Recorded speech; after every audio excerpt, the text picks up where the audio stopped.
अस्सलाम वालेकुम।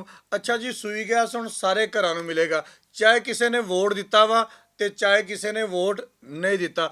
ਰਾਣਾ ਸਨਾਉल्ला ਖਾਨ ਨੇ ਇੱਕ ਵੱਡਾ ਐਲਾਨ ਕੀਤਾ ਵਾ ਕਿ ਕੋਈ ਵੀ ਪਿੰਡ ਐਸਾ ਨਹੀਂ ਹੋਏਗਾ ਜਿੱਥੇ ਸੂਈ ਗੈਸ ਨਹੀਂ ਹੋਏਗਾ। ਸਾਰੇ ਪਿੰਡਾਂ ਦੇ ਵਿੱਚ ਸੂਈ ਗੈਸ ਦੇ ਪੈਪ ਜਿਹੜੇ ਆ ਨਾ ਉਹ ਵਿਛਾ ਦਿੱਤੇ ਜਾਣਗੇ।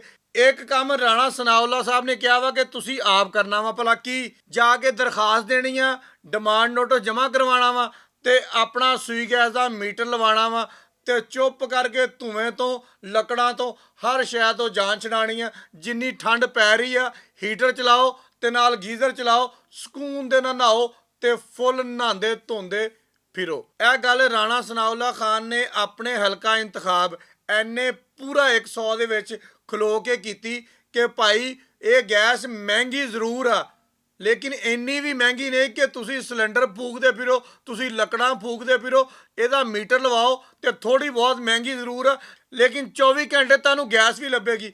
ਕੱਲੀ ਗੈਸ ਤੇ ਗੱਲ ਨਹੀਂ ਖਲੋਣ ਦਿੱਤੀ। ਰਾਣਾ ਸਨਾਉल्ला ਨੇ ਕਿਹਾ ਜੀ ਇਸ ਇਲਾਕੇ ਦੇ ਵਿੱਚ ਸੜਕਾਂ ਜਿਹੜੀਆਂ ਨਾ ਉਹ ਵੀ ਪੱਕੀਆਂ ਬਣਾ ਦੇਣੀਆਂ। ਇਹ ਗੱਲਾਂ ਰਾਣਾ ਸਨਾਉल्ला ਨੇ ਕੱਲੀਆਂ ਕੀਤੀਆਂ ਨਹੀਂ ਹੈਗੀਆਂ ਬਲਕਿ ਸੂਈ ਗੈਸ ਦੇ ਮਨਸੂਬਿਆਂ ਦਾ ਇਫਤਾਹ ਕੀਤਾ ਵਾ ਤੇ ਉਹਨਾਂ ਪਿੰਡਾਂ ਨੂੰ ਦੱਸਿਆ ਵਾ ਕਿ ਜਿਹੜੇ ਪਿੰਡਾਂ ਵਾਲਿਆਂ ਨੇ ਵੋਟ ਨਹੀਂ ਦਿੱਤੇ ਰਾਣਾ ਸਨਾਉल्ला ਉਹਨਾਂ ਦੇ ਵਿੱਚ ਵੀ ਜਾ ਕੇ ਗੈਸਾਂ ਦੇ ਇਫਤਾਹ ਕਰੇਗਾ। ਬੇਫਿਕਰ ਹੋ ਜਾਓ। ਮਤੇ ਬੰਦੇ ਦੇ ਜ਼ਿਹਨ ਦੇ ਵਿੱਚ ਗੱਲ ਆ ਜਾਂਦੀ ਆ ਯਾਰ ਅਸੀਂ ਤਾਂ ਵੋਟ ਨਹੀਂ ਦਿੱਤਾ, ਬੰਦੇ ਸ਼ਰਮਿੰਦਾ ਵੀ ਤਾਂ ਹੋ ਜਾਂਦੇ ਆ ਨਾ ਕਿ ਭਾਈ ਅਸੀਂ ਵੋਟ ਵੀ ਰਾਣਾ ਸਨਾਉल्ला ਨੂੰ ਨਹੀਂ ਪਾਇਆ ਲੇਕਿਨ ਰਾਣਾ ਸਨਾਉल्ला ਫਿਰ ਸਾਡੇ ਪਿੰਡ ਨੂੰ ਗੈਸ ਦੇਣ ਡਿਆ ਵਾ। ਇਹਦਾ ਮਤਲਬ ਇਹ ਆ ਕਿ ਅੱਗੇ ਤੋਂ ਵੋਟ ਸਾਨੂੰ ਪਾਇਓ ਤੇ ਅਸੀਂ ਕੋਈ ਵੀ ਗਾਲਮ ਗਲੋਚ ਵਾਲੀ ਸਿਆਸਤ ਨਹੀਂ ਕਰਦੇ ਆ। ਮੇਰੇ ਅੱਗੇ ਲਿਖੀਆਂ ਚੀਜ਼ਾਂ ਪਈਆਂ, ਮੈਂ ਤੁਹਾਨੂੰ ਉਹ ਪੜ੍ਹ ਕੇ ਸੁਣਾਉਣ ਡਿਆ। ਬਾਕੀ ਐਂਡ ਦੇ ਉੱਪਰ ਅਸੀਂ ਰਾਣਾ ਸਨਾਉल्ला ਦਾ ਇੱਕ ਵੀਡੀਓ ਕਲਿੱਪ ਵੀ ਲਾ ਦਾਂਗੇ, ਤੁਸੀਂ ਉਹ ਵੀ ਗੌਰ ਦੇ ਨਾਲ ਸੁਣ ਲੈਣਾ।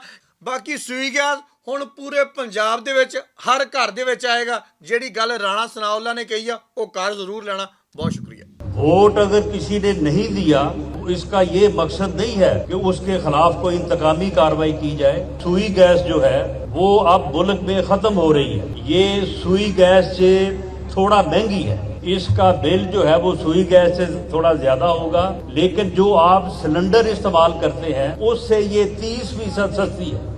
आप सब अपनी एप्लीकेशन जमा करवाएं, जिन्होंने हमें वोट दिए हैं वो भी जमा करवाएं, जिन्होंने वोट नहीं दिए वो भी जमा करें।